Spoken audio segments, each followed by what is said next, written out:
Салам достор, биздин каналга жазылыңыздар. Башкалар көрсөтпөгөндү биз көрсөтөбүз. Мындайда азыркы күндө, азыркы шахтада шахтерлор иштеш керек да, туз өндүрүп атат. Анан атайын кесип менен күбөлүгү сертификаты бар спецтер иштеш керек да. Взрывник болуш керек, проходчик болуш керек, маршрутер. Ошо азыр текшерсеңер азыр. Эч кандай Биз текшерип бирөөнүн да документи жок. 11 өзү 14 пункттан турган замечание бердик азыр. 14 пункттан замечание бердиңиз. Официально берилди азыр. Ошол бул кишилерге мен республикада заместителимин, биякта иштеп аткан биздин управлениянын жигиттери азыр Рыспек бергичи. 14 пункттан турган замечание берилип, азыр 1 ай убакыт бердик буларга. Ошондо аткарыш керек билем. 1 айдан кийин контрольный проверкага кетет. Анан мага кайра жообун беришет. Биз БКПМге письмону жөнөттүк. Мына биз текшердик. Мындай замечаниялардын баары берилди. Мына минустар бар экен. Жана номер 6 лицензия жок деп жазып баары бар. Бар жазып берет. Мына письмо кече эле кетти. 1 ай керек экен сиздерге? 1 ай өз закон боюнча ушундай. Келип текшеребиз. Текшергенден кийин 1 ай убакыт беребиз. Негизи ушундай положение жазылат. Ушу 1 айдын ичинде бул киши эзгин сиз бул киши Директор сен базы? владелец сиз значит бул киши ошол 1 айдын ичинде биз көргөзгөн 14 пунктту анан жана 3 пункт пожарный жагынан дагы неме нарушениялер бар экен, алардын баарын аткарыш керек. Труд жагынан бизден дагы бир инспектор бар, ал өзүнчө текшерет. Труд боюнча сиз айтып атканды баарын ал карап чыгат. Ар бир иштеген киши туура айтасыз. Маршрутер менен келген ал өзүнчө взрывниктер бул через мына ровдунун балдары отурат бу жерде. Булар аркылуу келип, булардан допуск алып келип, анан кийин взрывной жумушуна турган болсо, анын баарысын биз замечание бергенбиз, жазылган. Анан мына азыр силерге чейин азыр сизди күтүп атып, буларга совещание өтүп бердик, балдарга баардыгына уже указание берилди. Азыр иштеп атат. Мага булар 1 айдын ичинде отчет беришет. Анан мен ошол отчетту сизге берем. Атай кече чакырыптырсыз, мынакей. Субботага карабай кайра келдик бияка. Мына бул өзү Өзү келген. Мен орун базарым. Жерге келип 100 тоннадай тусту чыгартып, мына суун жегине төгүп салдым. Мен да азырлап көргүм келип атат. Анан келди дагы 50 000 сом депутат. 1 ай Айдоо жерибиз болбой калды. 1 ай эскертип, 1 айдын ичинде тазалабасаңар келип штраф салам. Ошо боюнча келген жок. Туз агып кирип сууга. Мына биз ойлонуп баарын калдырып Сор басып калды. Мына азыр туздун калдыгы жатат дагы элечи. Аткарган жок ошо боюнча. Келди дагы кетти. Эми азыр Кудай буйрса биз жогорку кеңештин өкүлдөрү менен кошо барабыз. Сиз айтып аткан жер. Анда ошентен анда, Мына жүрбөйсүздөр, жеринен көрөбүз. Болду, жүрбөйсүз. Көргөп чыкпак кылбы? Могу коопсуздугу жакшы элеби? Ошон үчүн айтып атпайбы, промышленный жерге безопасность алганча кириши мынагу чип калып кулап кетсем.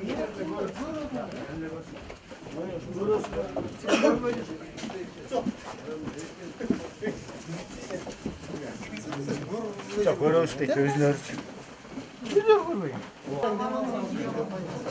Кайда сүрүндү? Токтогор өкөлүп окшош. Айтпайсың, түндүк сөйлөйсүң. Бияга чуңдубу? Могу эме окшойт кадимгидей баягы. Кайсы болуп атат? Жалаң асфальт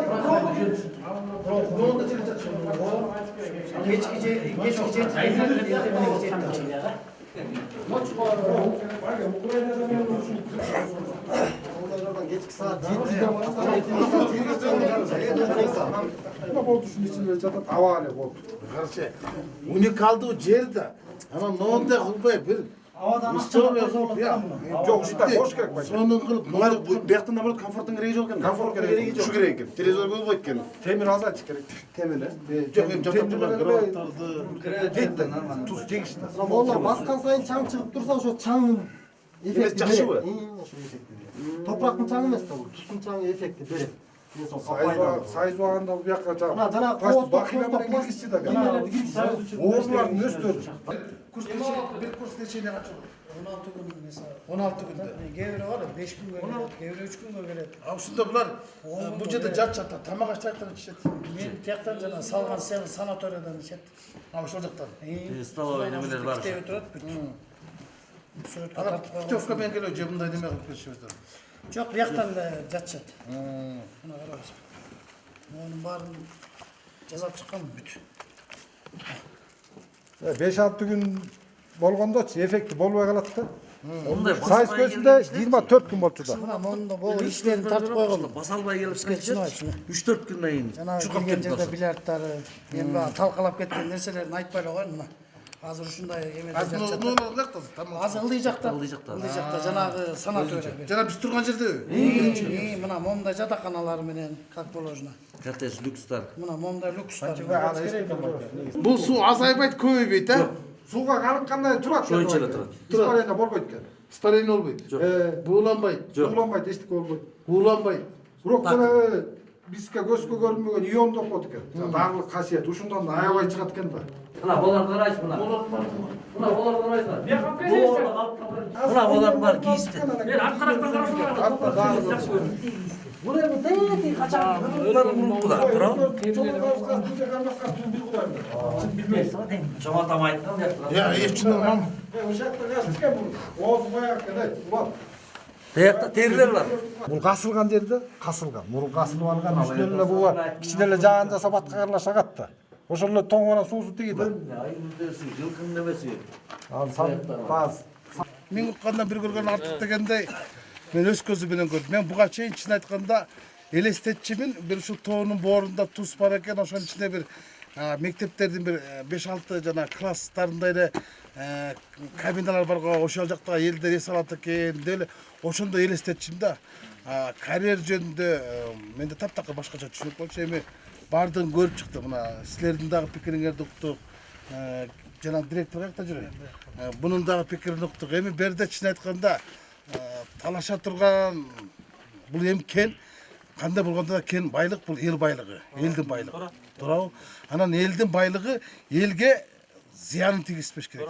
Тем более жергиликтүү элге зыянын эмес, тескерисинче пайдасын тийгиз керек. Анткени жергиликтүү эл ушул кенден чыккан зыянды алар алып атсыңар. Мына суу бараттыр, шор болуп, түшүмүңөр болбой жатыптыр. Анан маселен бардык жерде эле бар да. Илгери Минкуш завод ачылганда, уранды чыгарганда соцпакет деген ал кезде мындай акчалай же жардам берилчү эмес. Ал жерге завод куруп берчү. Оргтехника заводун куруп берген. Минкушка лампа заводун куруп берген, ошол жерде иштесин деп. Анан московское обеспечение, полевой почта депчи. Эми ал силер азыр айтасыңар соцпакеттин көлөмүн көбөйтсө депчи. Эң негизгиси берде мыйзамдуулукту камсыз кылып бергенге биз көмөк көрсөтөбүз деп ойлойм. Биз Жанар Көш баягы мына мамлекеттик техник инспекциянын орун басары келди. Бул жөнөкөй киши эмес, бул да ошол эң чоң, ошол жанагы эң эле көп инспекция азыр ушулардын колунда. Эң чоң күчтүү органдын экинчи адамы келип атат. Бул кишини өз көзүм менен көрдүм. Бизге азыр жана госкомитеттен келди. Лицензиялардын бардыгын шарттык мыйзам талабын алып келгенге аракет кылгыла. Анан кийин кайсы лицензияларды анан лечебница кандай атат. Элге буларга эмне керек? Буларга ачыктык керек. Буларга ачыктык керек. Анан соцпакет керек силерге, туурабы? Ошол айылдын биринчи ошо силердин монун баягы мисалы Таласта деле жер үйгөнү кастырганда биринчи ошол жердеги айыл жана Бекмолда айыл өкмөтү 160 миллион сом алды. Фонд деп турупчу. Көлдө деле мисалы берет делчи. Анан силер да ошону үмүт этип атасыңар да.